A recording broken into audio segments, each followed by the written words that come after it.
Hello students, Demoivers theorem lo oka long answer. If alpha comma beta are the roots of the equation x square minus 2x plus 4 is equal to 0, then for any n belongs to n, show that alpha power n plus beta power n is equal 2 to the power of n plus 1 into cos n pi by 3.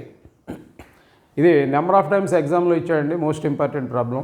ఈ ఒక్క వీడియోలో ఒక్క ప్రాబ్లమ్ని డీటెయిల్డ్గా starting నుంచి ending వరకు without skipping జాగ్రత్తగా observe చేసి చూడండి. ఓకేనండి. ముందుగా నా హంబుల్ రిక్వెస్ట్ ఏంటంటే, నా ఛానల్లో ఇంకెప్పటివరకు సబ్స్క్రైబ్ చేయకుండా చూస్తున్నా, నో ప్రాబ్లం, సబ్స్క్రైబ్ చేసుకుని చూడండి. మరిన్ని వీడియోస్ని నేను చేస్తాను, వాటన్నిటిని చూసి మీరు ఈ వీలైనంత వరకు నాకున్న పరిధిలో నెంబర్ ఆఫ్ ప్రాబ్లమ్ చేయడానికి ట్రై చేస్తాను. చూసి నేర్చుకోండి, సబ్స్క్రైబ్ చేయండి, ఫ్రెండ్స్కి షేర్ చేయండి. ఓకేనండి. సరే చూద్దాం. 2022 ఏపీలోను, అలాగే ఏపీ 1917లో, అలాగే మార్చి ఏపీ 19లో, తెలంగాణలో మే 16, ఏపీలో 14లో ఇచ్చాడండి. నెంబర్ ఆఫ్ టైమ్స్ ఇచ్చాడు, మోస్ట్ ఇంపార్టెంట్ ప్రాబ్లం. రీసెంట్గా కూడా ఈ మధ్యన ఈ ప్రాబ్లం వచ్చింది. ఓకేనండి. చూద్దాం. Alpha beta are the roots of the equation. ఒక క్వాడ్రాటిక్ ఈక్వేషన్ యొక్క రూట్స్ ఆల్ఫా బీటాలు అన్నాడు. ఆ క్వాడ్రాటిక్ ఈక్వేషన్ ఏంటి? X square minus 2x plus 4 is equal to 0. Then for any n belongs to n, we have to show that alpha power n plus beta power n is equal 2 to the power of n plus 1 into cos n pi by 3 అని prove చేయమన్నాడు. ఈ quadratic equation కాబట్టి దీనికి ఎన్ని factors ఉంటాయి? 2 factors. కానీ real factors రావు, split అవ్వండి. రియల్ ఫ్యాక్టర్స్ స్ప్లిట్ అవ్వకపోతే ఇమాజినరీ ఫ్యాక్టర్స్ ఉంటాయి. సో ఇమాజినరీ ఫ్యాక్టర్స్ ఏంటో కనుక్కుందాం. గివెన్ ఈక్వేషన్ తీసుకుందాం first. What is the given equation? X square minus 2x plus 4 is equal 0. So దీంట్లో ఇది అసలు ఎలా ఉందండి? క్వాడ్రాటిక్ అంటే a x square plus b x plus c is equal 0, అంతే కదండి. క్వాడ్రాటిక్ ఈక్వేషన్ అంటే ఉంటుంది. దీంతో కంపేర్ చేస్తే ఏబీసీ వాల్యూస్ వస్తాయి కదా. ఆ ఏబీసీ వాల్యూస్ ఏంటో చూడండి. A is equal to 1, B is equal to -2, C is equal 4. ఓకేనండి. దీనికి స్ప్లిట్ చేయడానికి ఫార్ములా ఏంటి?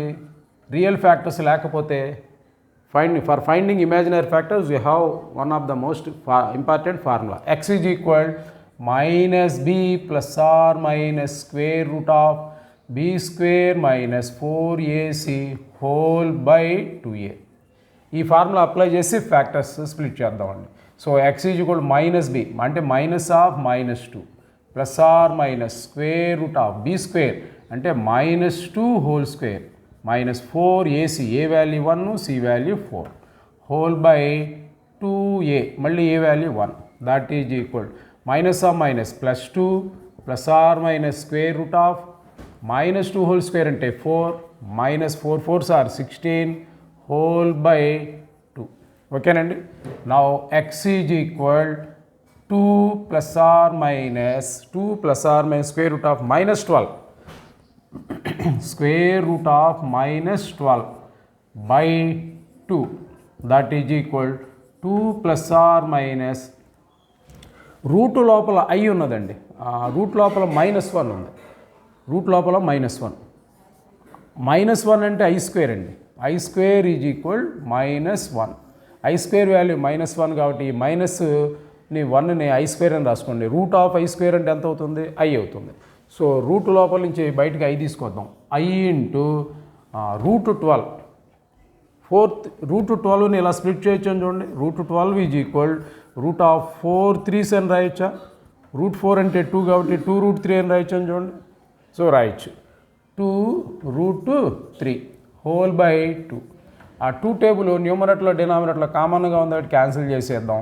కామన్ తీసి క్యాన్సిల్ చేయాలి, అక్కడైనా క్యాన్సిల్ చేయొచ్చు. So 1 plus or minus root 3 into i. A plus i b form కదా, కాంప్లెక్స్ అంటే ఏ ప్లస్ ఐబి, కానీ ముందు ఐ రాద్దాం. I into root 3. ఓకేనండి. సో దీంట్లో ప్లస్ ఆర్ మైనస్ ఉన్నది కాబట్టి ప్లస్తో ఒక రూటు, మైనస్తో ఒక రూటు. ఎక్స్కి ఎన్ని రూట్స్ వచ్చినాయండి? 2 roots. 1 plus or minus i root 3. Let alpha is equal, ఆల్ఫాని 1 ప్లస్ ఐ రూట్ 3 అనుకుందామండి. 1 ప్లస్ ఐ రూట్ 3. సో ఆల్ఫాని 1 ప్లస్ ఐ రూట్ 3 అనుకుని బీటా రెండవ రూట్ ఉంటుంది కదా, దాన్ని 1 మైనస్ ఐ రూట్ 3 అనుకుందాం. So we have 2 roots alpha and beta. Alpha తీసుకుని పవర్లో n రాద్దాం, బీటా తీసుకుని పవర్లో n రాద్దాం. ఆ రెండింటిని యాడ్ చేస్తే ఆన్సర్ ఈజీగా వచ్చేస్తుంది. ఓకేనండి. Now let us take alpha. Alpha is equal 1 plus i root 3. ఇది ఎలా ఉంది? కాంప్లెక్స్ నెంబర్ లాగా ఉంది. ఏ ప్లస్ ఐబి. ఏ అంటే 1 ప్లస్ బి అంటే రూట్ 3, ఏ ప్లస్ ఐబి. దీన్ని నేనేం చేస్తానంటే root of a plus i b కదండి, ఏ ప్లస్ ఐబి. దాన్ని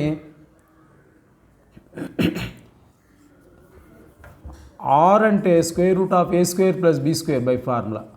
అంటే రూట్ ఆఫ్ ఏ అంటే 1 స్క్వేర్ ప్లస్ బి అంటే రూట్ 3 హోల్ స్క్వేర్ 3 అంటే రూట్ 4. రూట్ 4 అంటే ఎంత అండి? 2. దీన్ని 2తో మల్టీప్లై చేసి 2తో డివైడ్ చేస్తా. అప్పుడు పోలార్ ఫామ్లోకి వచ్చేస్తుంది. సో 2 ఇంటూ, ఇది ఈజియెస్ట్ మెథడ్, 2తో మల్టీప్లై చేసి 2తో ఈ రెండు టర్మ్స్ని డివైడ్ చేయండి. 1/2 plus i into root 3/2 R into cos theta plus i sine థీటాగా కన్వర్ట్ చేస్తున్నా. ఆర్ అంటే ఇక్కడ 2 అండి. That is 2 into first term cos థీటాగా రాయండి, second i coefficient sine theta. Cos theta plus i sine theta formula రాద్దాం. కాసులో 1/2 అంటే 60 డిగ్రీస్ కదండి. 60 అంటే కాస్ π/3. 60 వచ్చినప్పుడు పై కింద 3 వస్తుందండి, cos π/3 plus i sine π/3, i sine π/3. Cos 60 అంటే హాఫ్ అండి, సైన్ 60 అంటే రూట్ 3/2. సో నేను ఇప్పుడు దీన్ని ఎలా రాశాను? R into cos theta plus i sine theta అని రాశాను. నా ఆల్ఫా ఎంత అయిందండి ఇప్పుడు నాకు? 2 into cos π/3 plus i sine π/3 అయింది. ఓకేనండి. ఇప్పుడు ఆల్ఫాకి పవర్లో ఏముందండి? n. సో బోత్ సైడ్స్ పవర్లో n తీసుకుందాం. Therefore alpha power n is equal 2 to the power of n into cos π/3 plus i sine π/3 whole power n. By De Moivre's theorem దీన్ని ఏమని రాయొచ్చు? Cos theta plus i sine theta whole power ఎన్ని cos n theta plus i sine n theta అని రాయొచ్చు. అంటే ఈ పవర్లో ఉన్న ఎన్ π/3తో మల్టీప్లై చేసి రాయాలి నెక్స్ట్ స్టెప్లో. ఓకేనండి, చూస్తున్నారా? That implies alpha power n is equal 2 to the power of n into cos n π/3 cos n π/3 n into π/3 plus i sine n into π/3. ఇది ఈక్వేషన్ నెంబర్ 1 అనండి. సిమిలర్లీ ఇదే విధంగా బీటా పవర్ n, బీటా అంటే ఎంతండి? 1 minus i root 3 అంటే ఇక్కడ మధ్యలో minus వస్తుంది. దీన్ని అబ్జర్వ్ చేస్తూ ఈ బీటా పవర్ n రాసేయండి. Beta power n is equal same దీనిలాగానే మధ్యలో మైనస్ పెట్టండి. 2 to the power of n into cos n π/3 plus minus cos n π/3 minus i sine n π/3. దీని ఈక్వేషన్ నెంబర్ 2 అనండి. చూడండి, ఆల్ఫా పవర్ n ఎంత వచ్చిందండి? 2 to the power of n into cos n π/3 plus i sine n π/3. అలాగే సిమిలర్గా రాస్తే beta power n ఎంత రాయొచ్చు? 2 to the power of n into cos n π/3 minus i sine n π/3. ఈ బోత్ 1 and 2ని add చేసామనుకోండి, alpha power n plus beta power n, alpha power n plus beta power n అవుతుంది. ఓకేనండి, ఈ కొంచెం నేను అరేంజ్ చేస్తున్నానండి.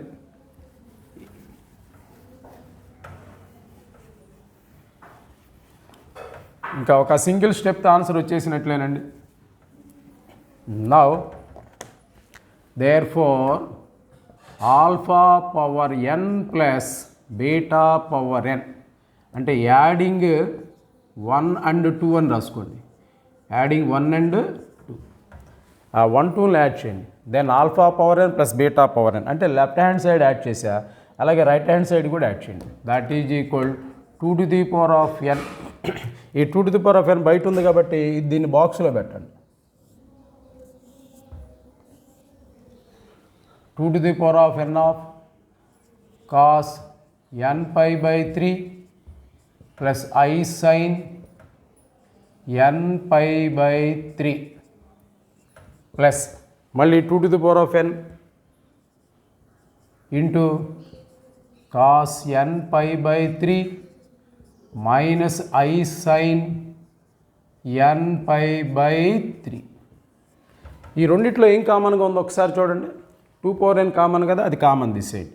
So alpha power n plus beta power n is equal 2 to the power of n of cos n pi by 3 plus I sin n pi by 3 plus మళ్ళీ ఇక్కడ cos n pi by 3 minus I sin n pi by 3.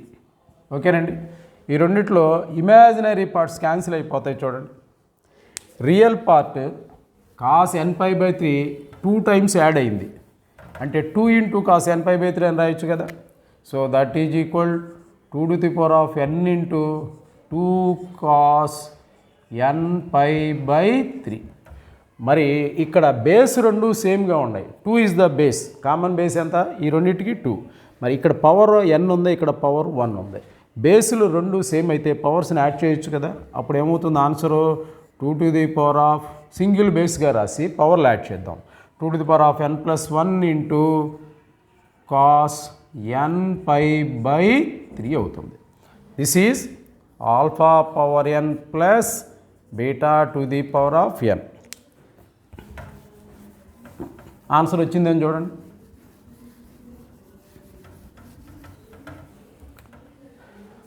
So alpha power n plus beta to the power of n is equal